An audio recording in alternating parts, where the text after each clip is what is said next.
siamo a Milano e come in tante altre città sui muri o sui muri di cavalcavie vengono posti dei graffiti. I graffiti in Italia come in altri paesi non sono legali, magari è legale affiggere un pannello pubblicitario di 12 metri per 5 accanto alle autostrade, cosa che ci caratterizza in Italia, ma è vietato formalmente effettuare dei disegni sui muri. Questo è una delle poche zone a Milano e forse in Italia dove è concesso a questi artisti di porre le loro opere che sono un po' come la vita, hanno un tempo e una fine, sostanzialmente vengono usufruite da chi passa, allieta lo sguardo in un mondo fatto sempre più di catrame e cemento, ma vengono coperte da altri, proprio come sta facendo l'artista che è qui accanto a noi, che adesso andiamo a intervistare.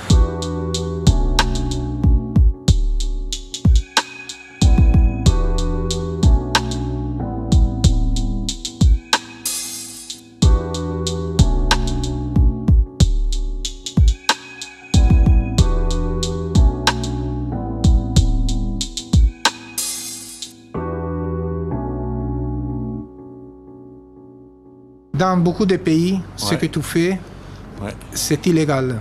Hein? Ouais. Là, c'est un côté de Milan où il est possible de le faire sans problème.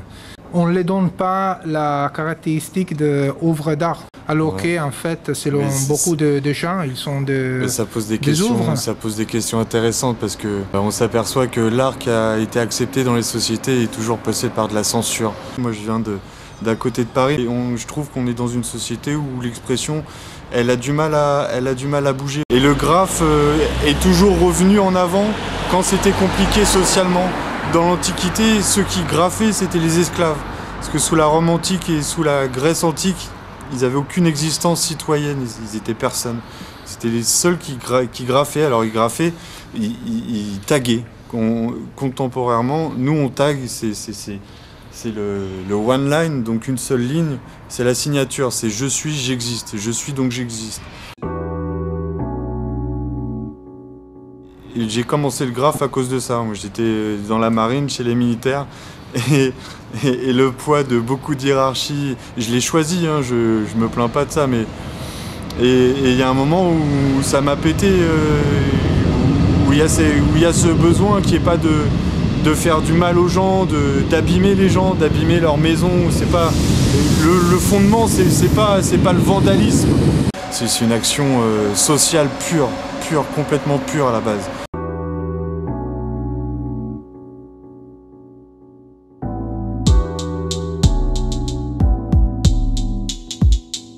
Il y a des petits villages en Italie où la mairie a décidé de faire poser des dessins, des œuvres d'art en fait sur des bâtiments. Et ces petits villages, ils ont beaucoup de tourisme. En Europe, dans le monde, ça bouge beaucoup là en ce moment depuis le renouveau du graphe 2000-2010. Ils fournissent des esquisses avant sur les très gros projets. C'est des esquisses qui sont distribuées à tous les habitants de la zone. Les gens votent pour, par exemple. Donc l'artiste qui va faire un très gros mur, finalement, il n'est même pas libre sur la fin de son choix. Il faut que ça soit accepté par les mairies parce que derrière, c'est un espace public. Les gens y vivent et c'est compliqué parce que c'est subjectif. Vous allez aimer une pièce, quelqu'un d'autre ne va pas aimer du tout et va passer pour tous les jours devant. Et son avis a autant d'importance que le vôtre et le vôtre inversement. Donc ça pose ces questions-là et puis financièrement aussi. Donc sur un mur, sur un 30 mètres de haut par 15 de large par exemple, c'est des budgets juste en parlant de peinture et de matériel, donc l'élévateur, la location, les pinceaux, c'est déjà des budgets qui sont autour de 10-15 000 euros minimum, 15 000 euros. Et cet argent-là, il faut aller le chercher. Et c'est ça le plus dur, et tu t'aperçois qu'en fait, c'est que les très gros murs, c'est les mecs qui sont là depuis 10-15 ans, parce qu'ils connaissent du monde et parce qu'ils connaissent les processus, aller voir les mairies, savoir comment démarcher, voilà, c'est un travail. Quand on commence en tant qu'artiste, là maintenant, on est obligé de se former sur de la com, on est obligé de se former sur le côté commercial aussi. Ça, c'est un truc qui fait partie de notre génération parce que les agents coûtent cher, ils viennent pas prendre tout de suite, donc il faut se débrouiller par soi-même. Derrière les gros murs, il faut une équipe.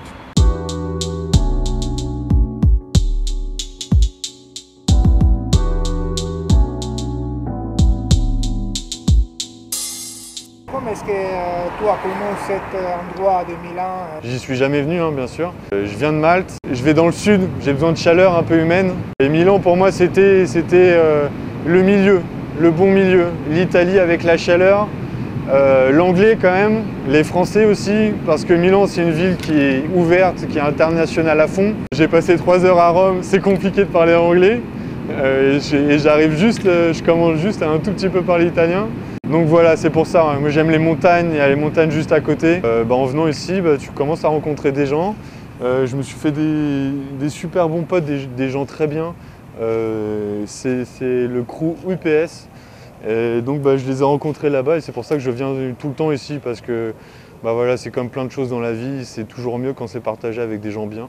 Parce que c'est ça le but de l'art à la base, c'est de se faire plaisir et de faire plaisir aux autres.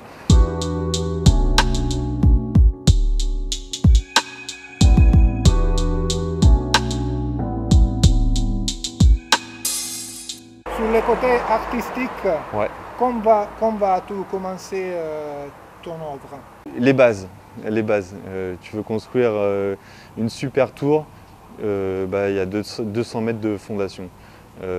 J'en suis pas encore au tour, mais le but c'est de faire des trucs solides et donc voilà, c'est donc des lignes, une composition très générale et ensuite tu commences à ajouter de la valeur. Dans un premier temps, tu remplis les persos. Dans un deuxième temps, tu commences à réajouter des ombres, je reviens aux lumières, je reviens aux ombres et après il y a les effets. Et les effets, ça va être ça par exemple. Parce que j'aime avoir plusieurs sources de lumière, ça va être ça. Ça, c'est pas la lumière propre du perso. La lumière propre du perso, c'est ça.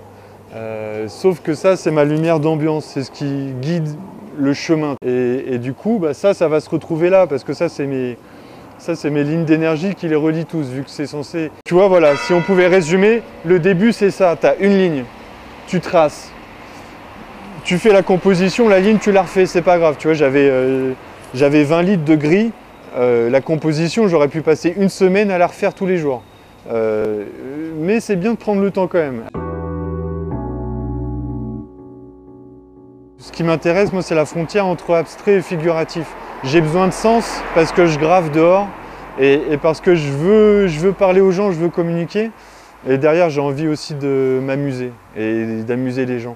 Là, les persos, ils sont rouges. Comme je t'ai dit, c'est pas le truc à 2 balles de dire les roses, la passion, que sais-je.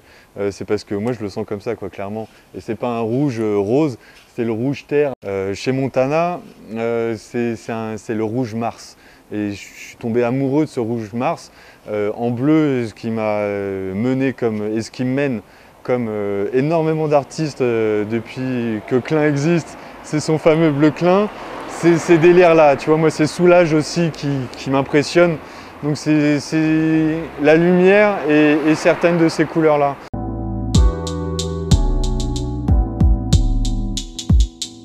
Ce que je ressens là clairement, c'était vraiment raconter, c'est le parcours que tout le monde vit. Tu vois, on a des phases, on a des phases d'espérance, on a des arrêts parce que la vie est dure, on a des moments de colère et toutes ces phases, je pense pas qu'il faille les rejeter parce qu'elles nourrissent. Et c'est humain, on n'est pas parfait. Donc dire qu'on n'est jamais en colère contre les gens ou qu'on désespère jamais ou qu'au contraire on espère. Dans mon histoire, c'est parce que je viens d'une période un peu compliquée et que j'ai eu un peu d'espoir, ça a été un peu recompliqué, qu'il y a eu un peu plus d'espoir, tu vois, les cheveux, le flow. Et que ça a été encore un peu plus compliqué parce que plus il y a d'espoir et plus quand tu te casses la gueule au début c'est compliqué parce que tu te prends des grandes droites dans la tronche parce que tu as espéré. Derrière j'étais encore en colère, un petit coup d'espoir, un grand blues, encore un peu de blues, de l'espoir toujours, de la colère, de la colère parce que quand tu veux travailler et que tu travailles beaucoup et que ça marche pas, tu as beaucoup de colère.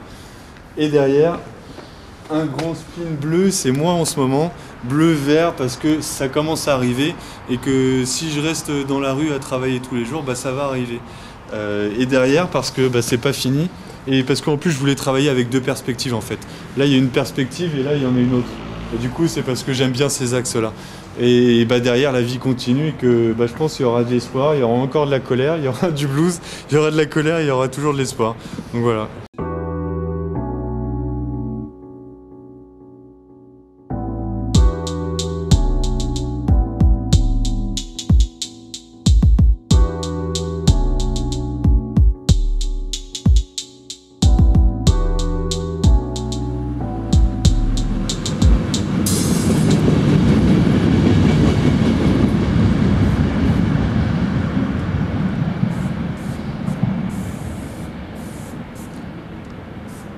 vais remettre les gants.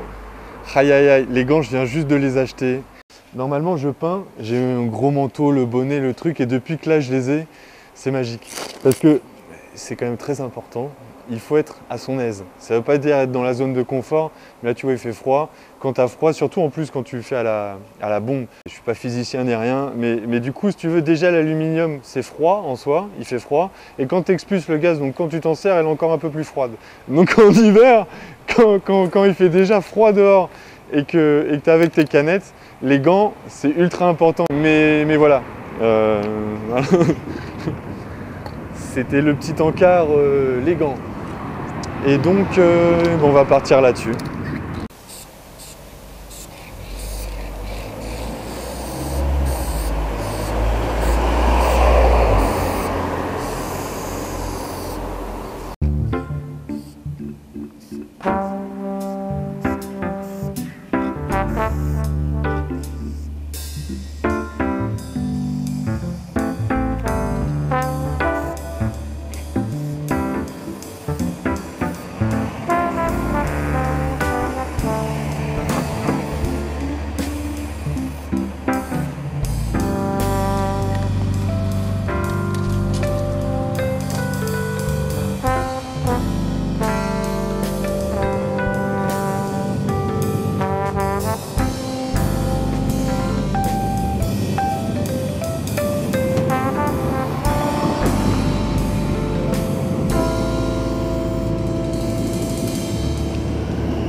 Yes, yes, yes. Ouais, excuse-moi, c'est parce que du coup, la concentration, il y a des moments où tu parles pas trop, c'est comme quand tu conduis. Et du coup, bah là, ça avance et c'est persévérer, parce que là, il va rester beaucoup de travail en fait. Là, juste avec ça, juste avec les lignes de vie et d'énergie, bah, je pense qu'il y a au moins 2 heures, voire 3 heures.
Salut Antoine. Salut Alfredo, ça va?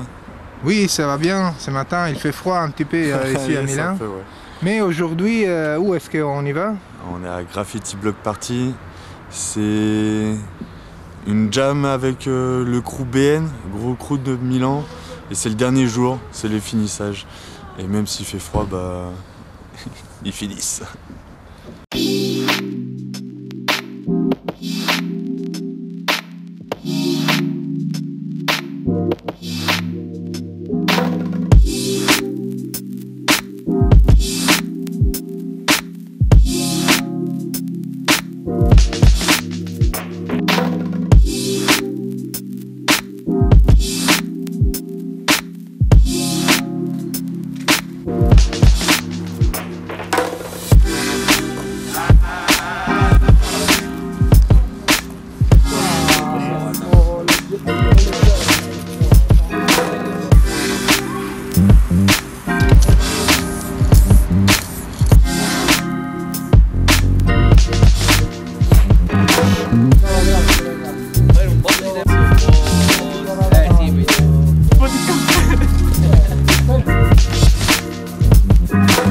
Qualcuno ti tira mentre ti senti.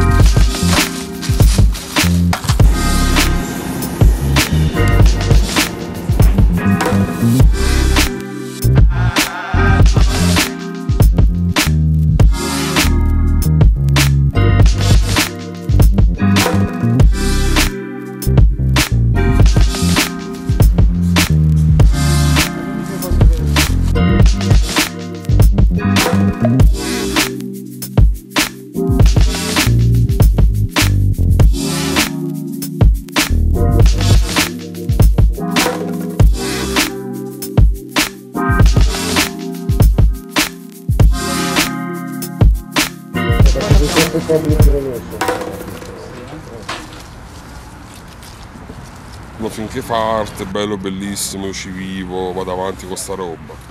I graffiti sono un'altra cosa. Cioè potrei stare qui a spiegarti mille cose tecniche, mille cose pratiche, non riuscirò mai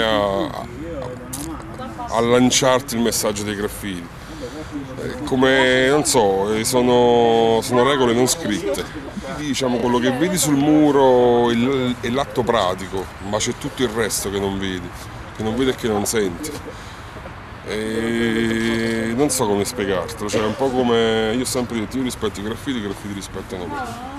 Cioè mi fanno conoscere amici, fratelli, gente, posti, viaggi a destra, ma è quello che gira attorno ai graffiti. I graffiti non dico sono l'ultima cosa perché è quello che ci accomuna poi alla fine, però è tutto quello che ci gira attorno, che se lo vivi lo capisci, se non lo vivi potrei stare qui a spiegartelo per giornate intere senza mai riuscire a farti capire il vero senso dei graffiti qual è. Il discorso è complesso perché è il modo in cui una persona vive.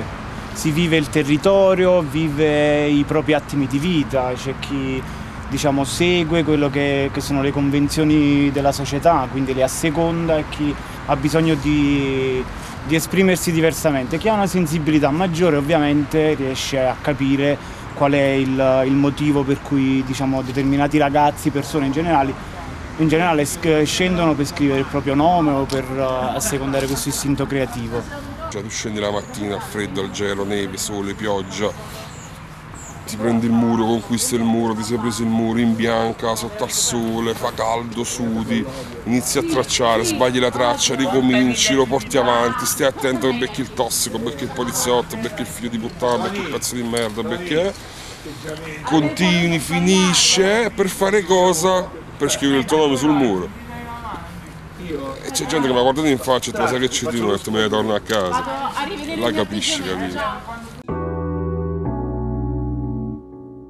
Sono sempre stata attratta dal disegnare e avevo il mio migliore amico, tuttora il mio migliore amico che disegnava, e quindi gli ho chiesto un giorno: senti, ma portami con te, no? Voglio provare. E poi niente, è venuto naturale, ho continuato perché mi piaceva. Poi inizialmente non mi piacevano le cose che facevo, ma volevo diventare più brava, quindi mi mettevo con bozze, sketch, piano piano. Penso un po' come hanno iniziato tutti quanti. secondo me i graffiti non bisogna relegarli a luoghi legali, ecco, diciamola così. I graffiti non sono nati così. È giusto che ci siano però questi posti, è giusto? E molta gente mi dice sempre, vedi quello che fai tu mi piace, le scritte sui muri non mi piacciono, faccio allora non ti devi piacere nemmeno quello che faccio io, perché sono rami della stessa pianta, se ti piace quello ti piace quello che faccio io, se non ti piace quello non ti piace nemmeno quello che faccio io. Per me l'arte è una cosa e i graffiti ne sono altri. Cioè non posso dire a quello che va a taggare in giro, no, tu mi sporchi in giro, cioè, io ti accompagno, perché tu fai quello che faccio io, solo che io lo esprimo in un modo e tu lo esprimi in un altro, e ha tutto il mio rispetto, cose che non hanno insomma, gli street artist, perché insomma, gli street artist più delle volte tendono a partire che vogliono fare gli artisti, tanto di cappello, tu fai il tuo, io faccio il mio, però il più delle volte si appropriano del termine graffiti perché non lo sanno manco loro che cazzo stanno facendo. Allora dai un nome a quello che stai facendo e sono io a dirti portalo avanti. Però non ti appropriare di una cosa che non ti appartiene. Dai un nome a quello che stai facendo. Poi tra l'altro i graffiti nascono in un posto dove c'era necessità di affermare la propria esistenza perché venivano quasi, diciamo, non considerati, proprio esclusi da quello che era l'attuale società in quel periodo, quella situazione di quel quartiere, di quella situazione di quella città. È un po' un mix di cose che poi porta al singolo che non ha più niente di trovare un escamotage, un qualcosa di creativo che lo porti a differenziarsi dagli altri e ad affermare la sua presenza, che la società cerca sempre di emarginare. Sicuramente la gente inizia a capirla di più, nel senso ci sono più spazi, ci si aggiorna, sperando che vada sempre meglio di raggiungere i standard comunque europei, che sono abbastanza molto diversi rispetto a qui. Viene vista totalmente diverso dall'Italia. In Italia c'è ancora gente, pensa al vandalismo, questo, quello.